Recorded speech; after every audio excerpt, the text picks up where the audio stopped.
In the New Testament, in the book of Acts, how many of you know where the book of Acts is? Oh, good.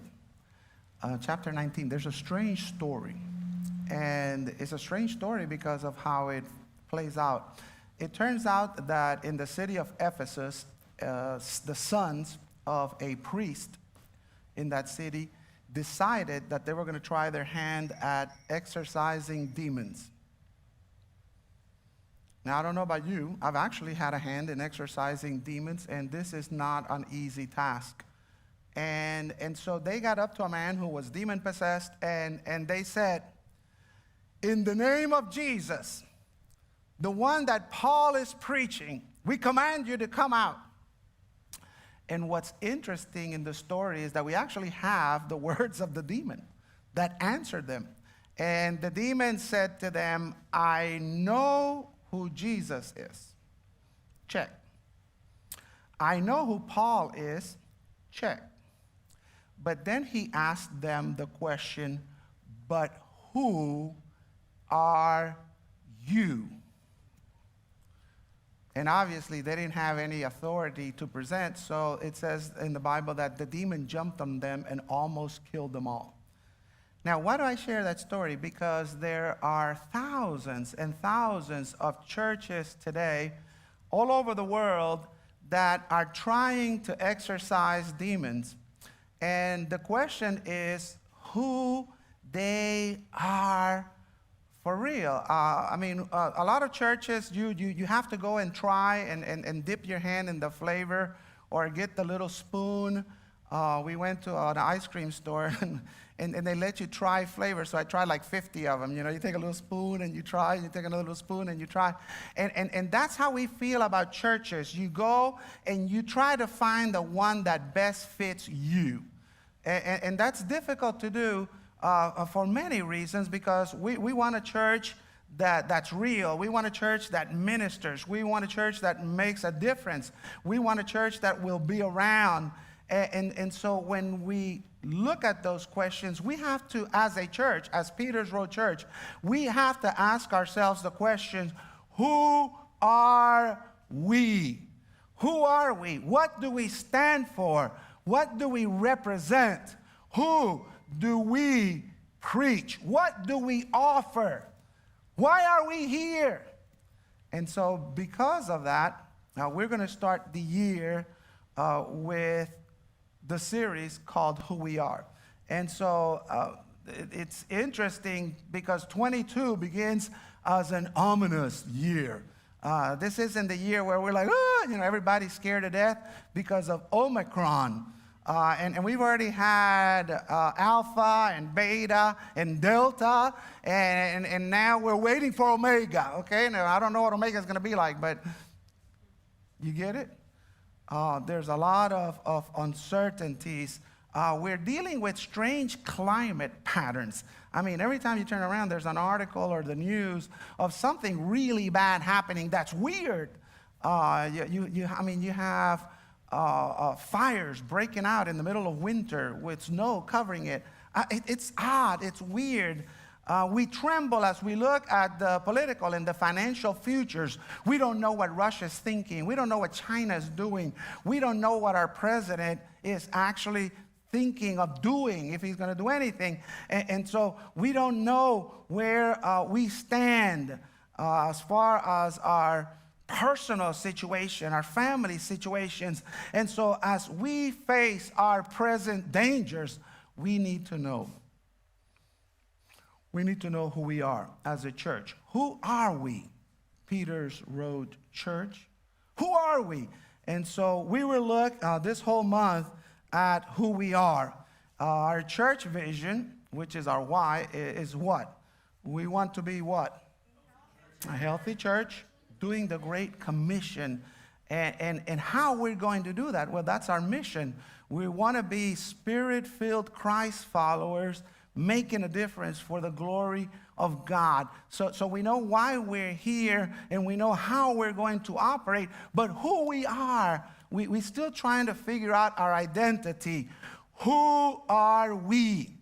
And so the icon that represents Peter's Road Baptist Church, as you know, is what?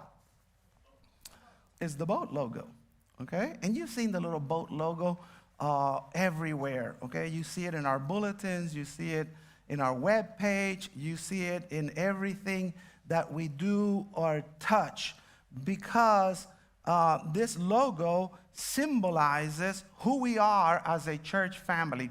And this logo didn't just appear. It was created to reflect who we are. It was created to give an iconic vision of who Peters Road Baptist Church is. This is who we are. And you're going, give me a little boat? Really? Seriously? Lema, that's the best you can do? We're this little boat. That's who we are. And so this month, we're going to unravel the symbolism of the icon that represents who we are. Now, this little boat didn't just emerge in our imagination.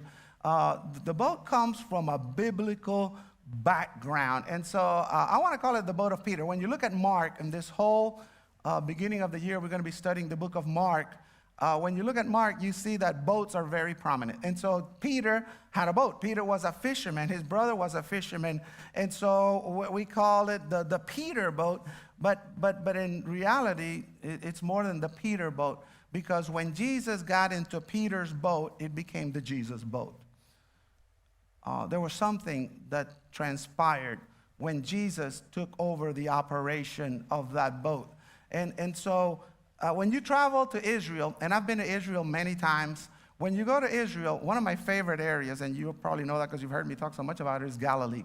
And when you go to Galilee, there is a village called Nov Ginosar. And at Nov Ginosar, there's the museum of the Jesus boat.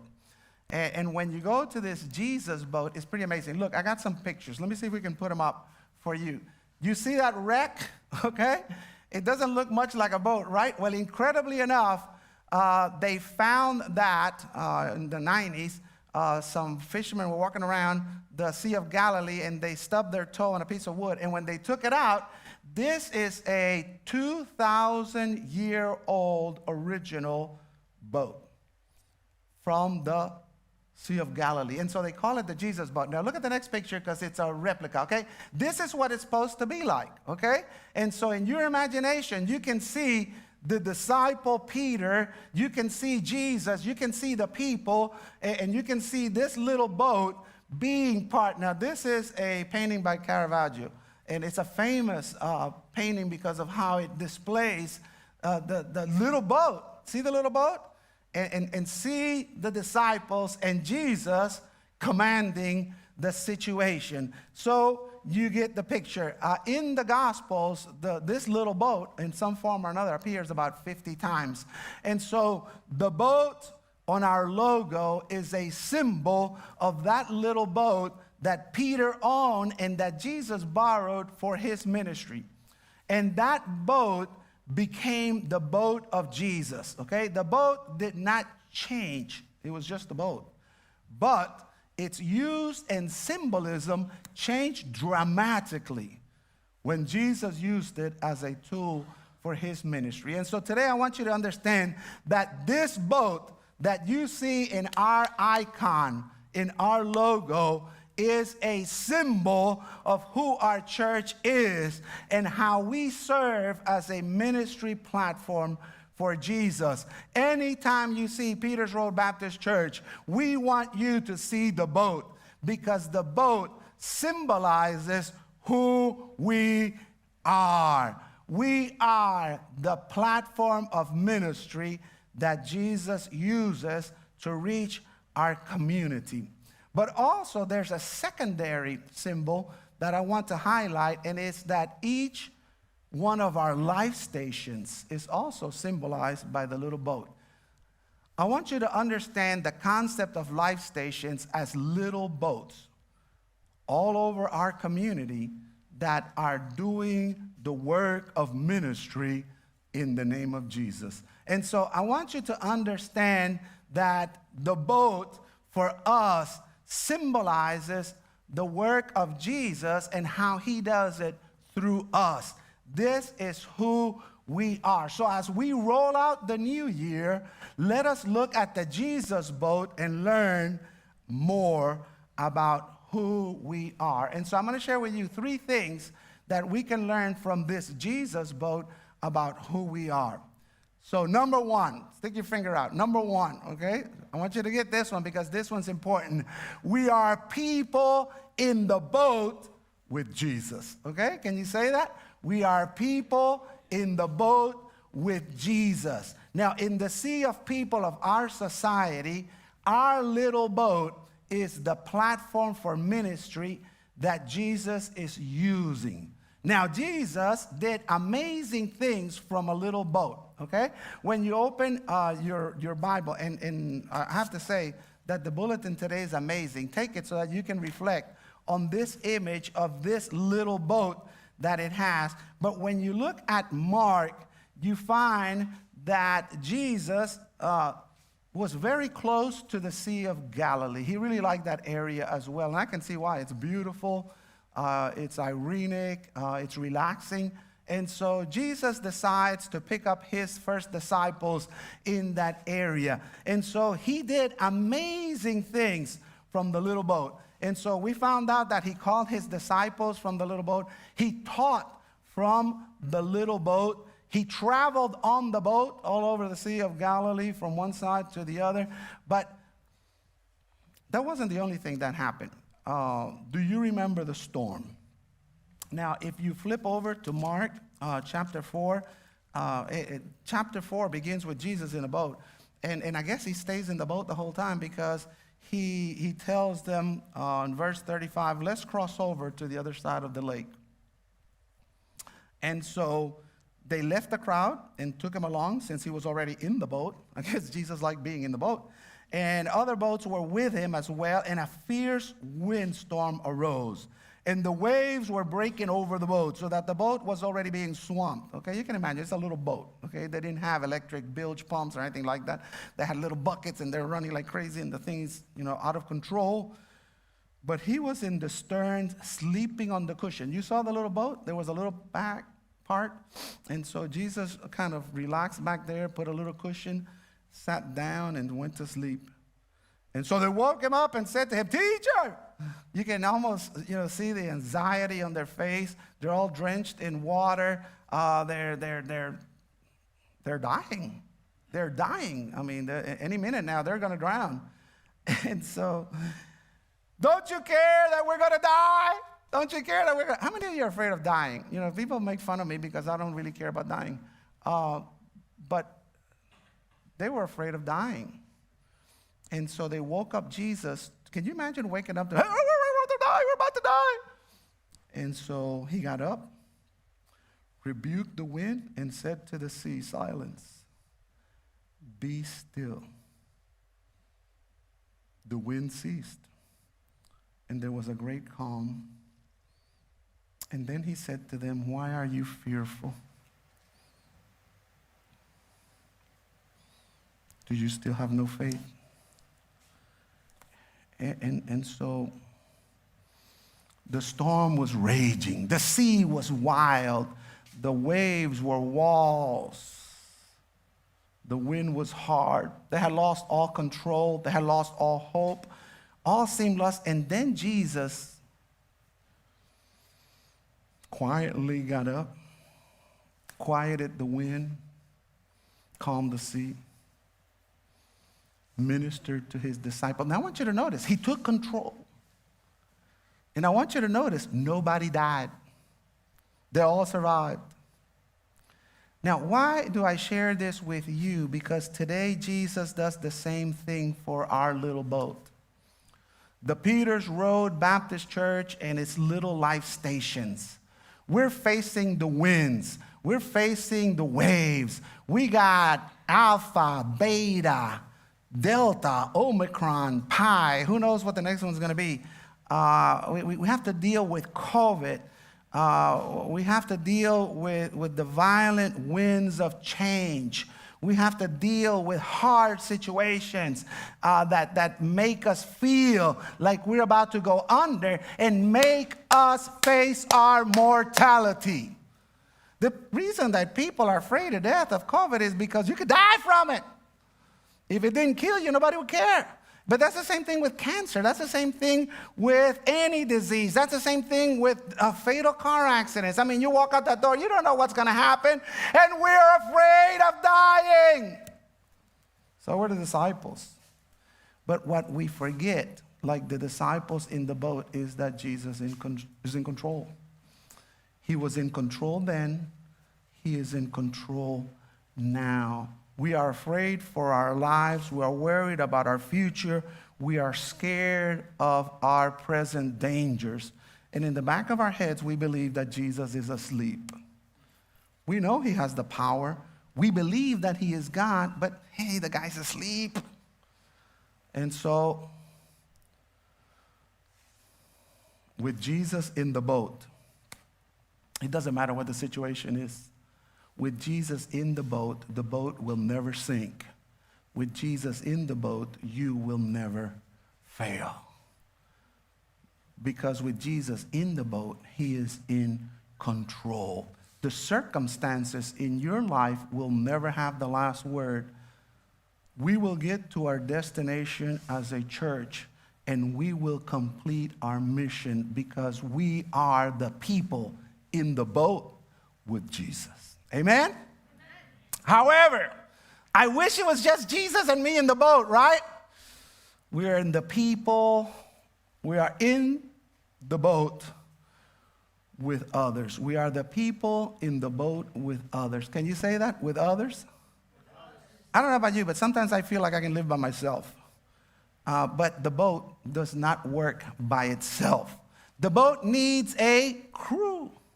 It can be a very small crew of a few people, or it can be a crew of thousands, just like those big ships that you see, or the Navy vessels that we see.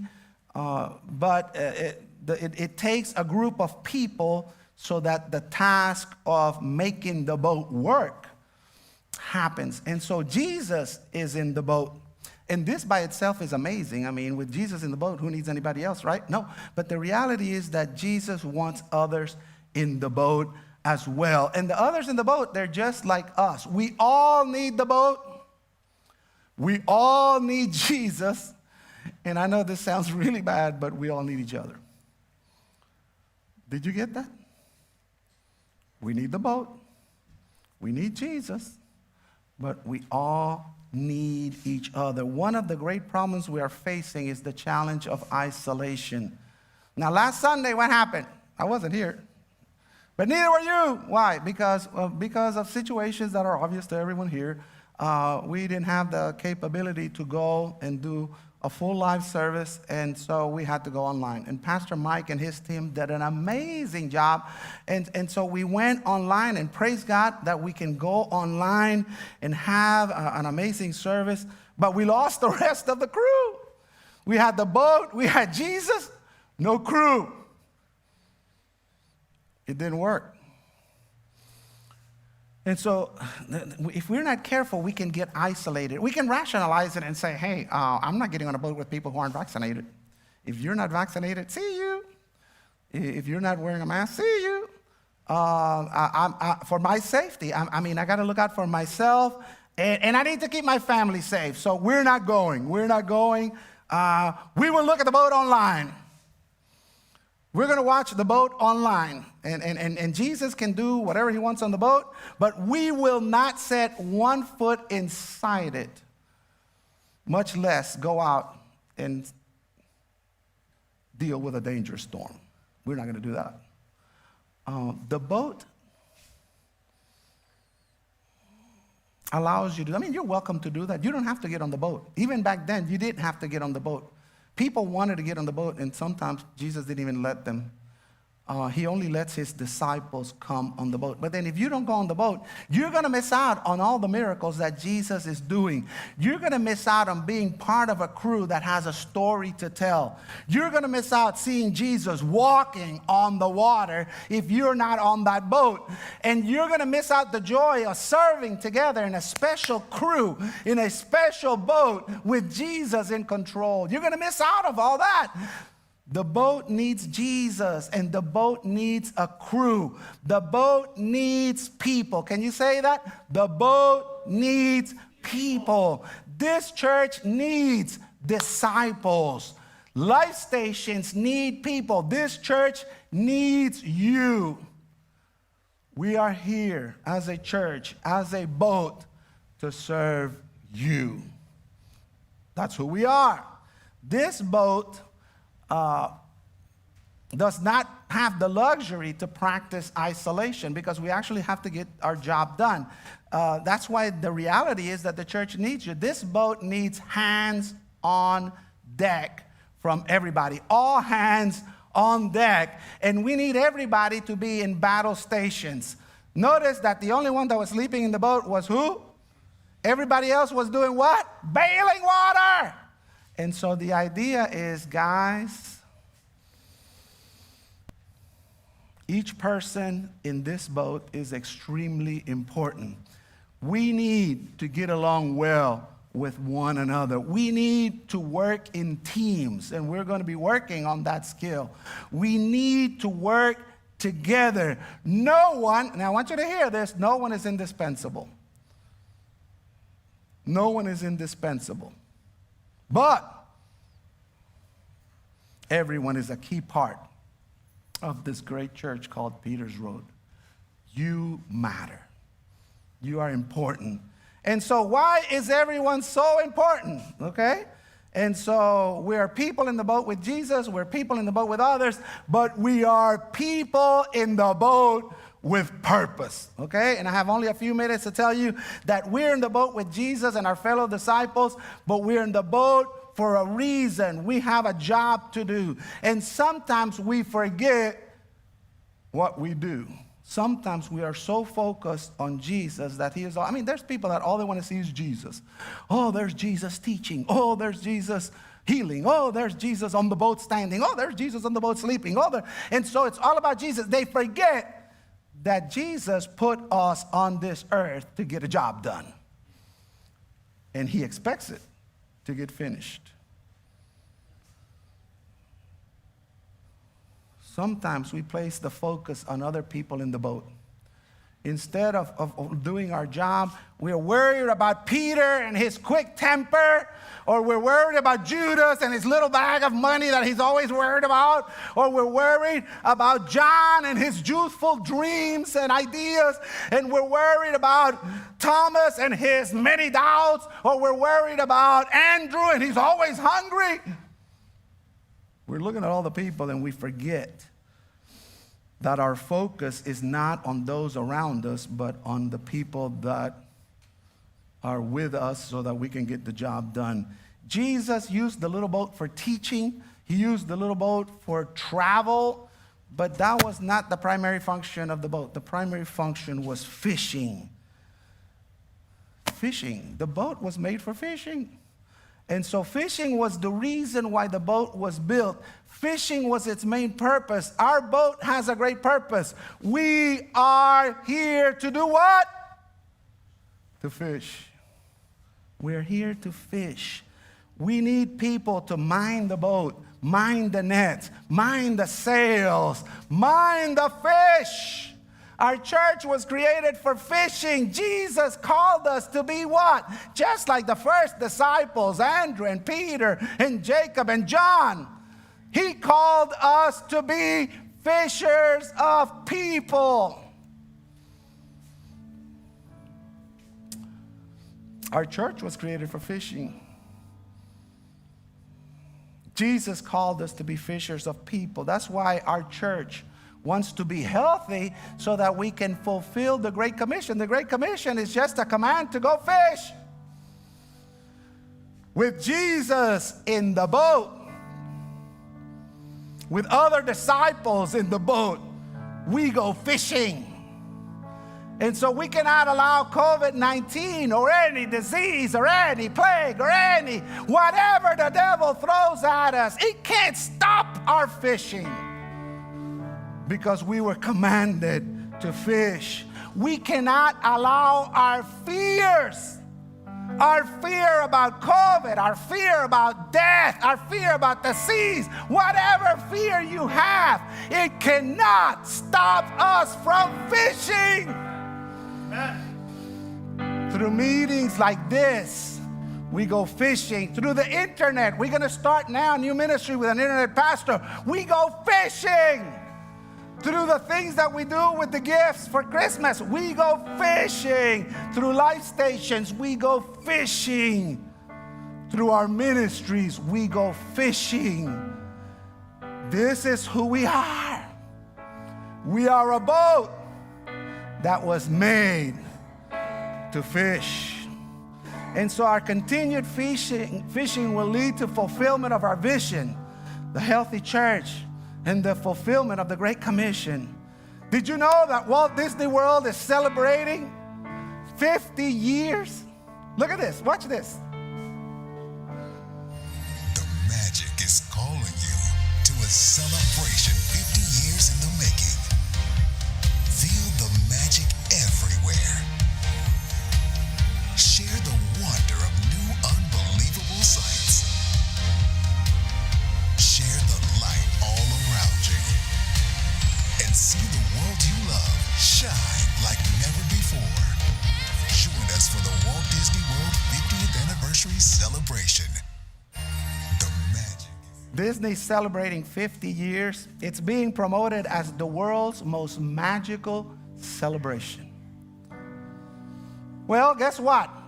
Our church is celebrating 50 years this year.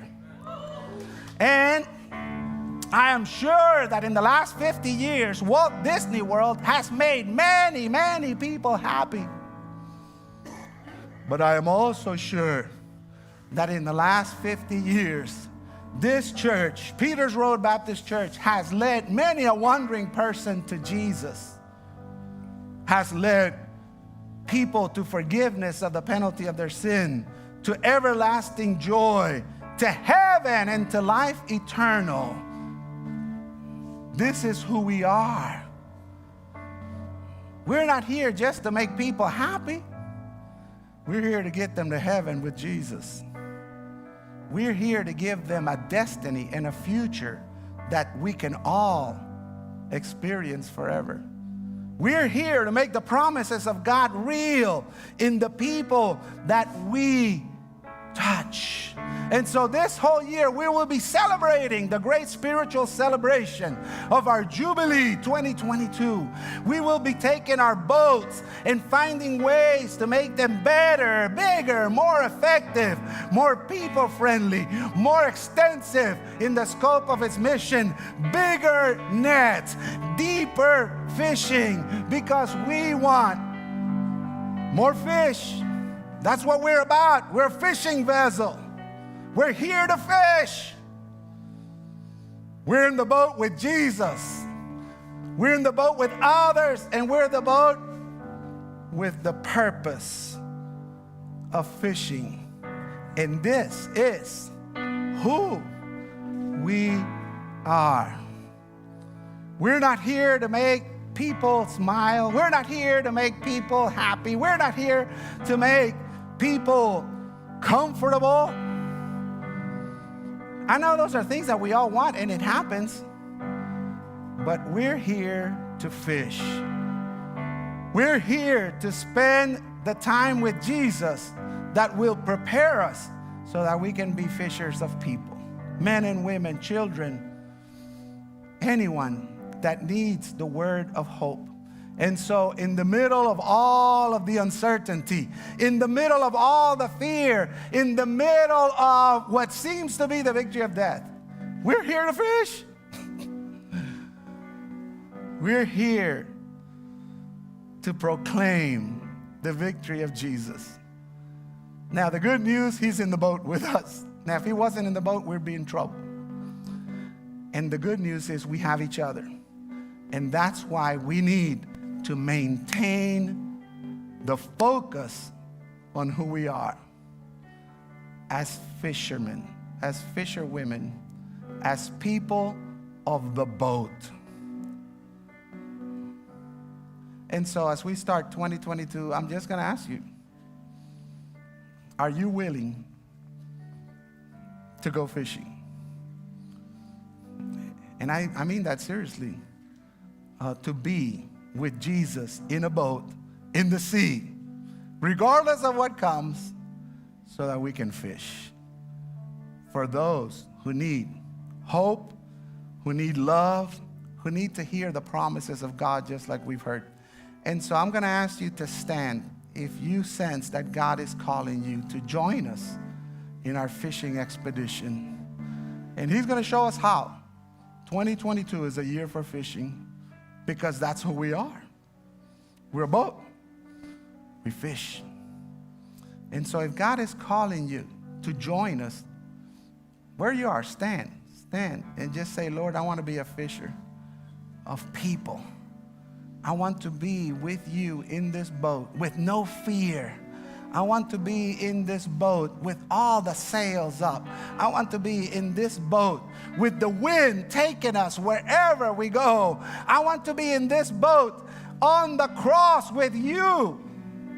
We want to reach Plantation. We want to reach Broward. We want to reach Florida. We want to be the boat that Jesus used so that he could reach the world.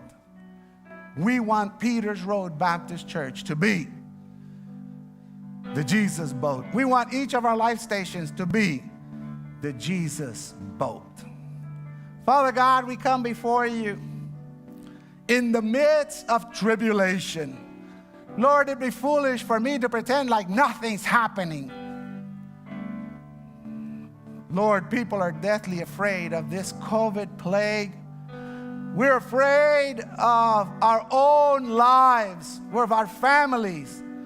We're afraid for all the things that make us frail.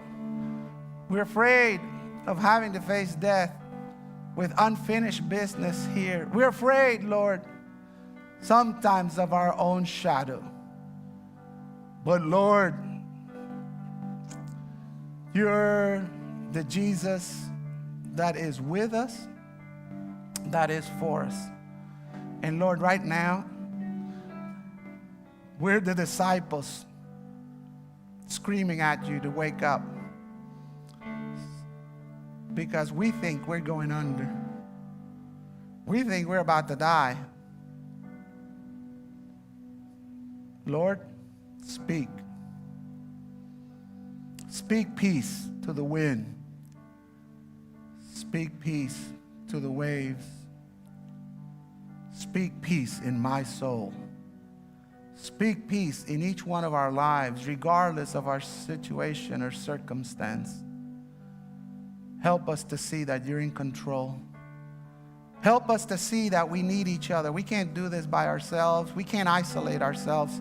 We have to come together. We have to be in the boat. And Lord, please help us to finish the job. We're not here to play church on the boat. We're not here to bother with each other. We're here to get a job done. And time is moving, and we need to get busy. And so, Lord, in your name, we will throw out the nets. In your name, we will put up the sails. In your name, we will drop out our anchors. In your name, we're moving out past the horizon. In your name, because this is your boat, and we are your people. Lord, I don't know what's coming in 2022, but you do. And nothing catches you by surprise. So we put ourselves into your hands. We want to be your church. We want to be your people. And we want to fulfill your mission. This is who we are. And the church said,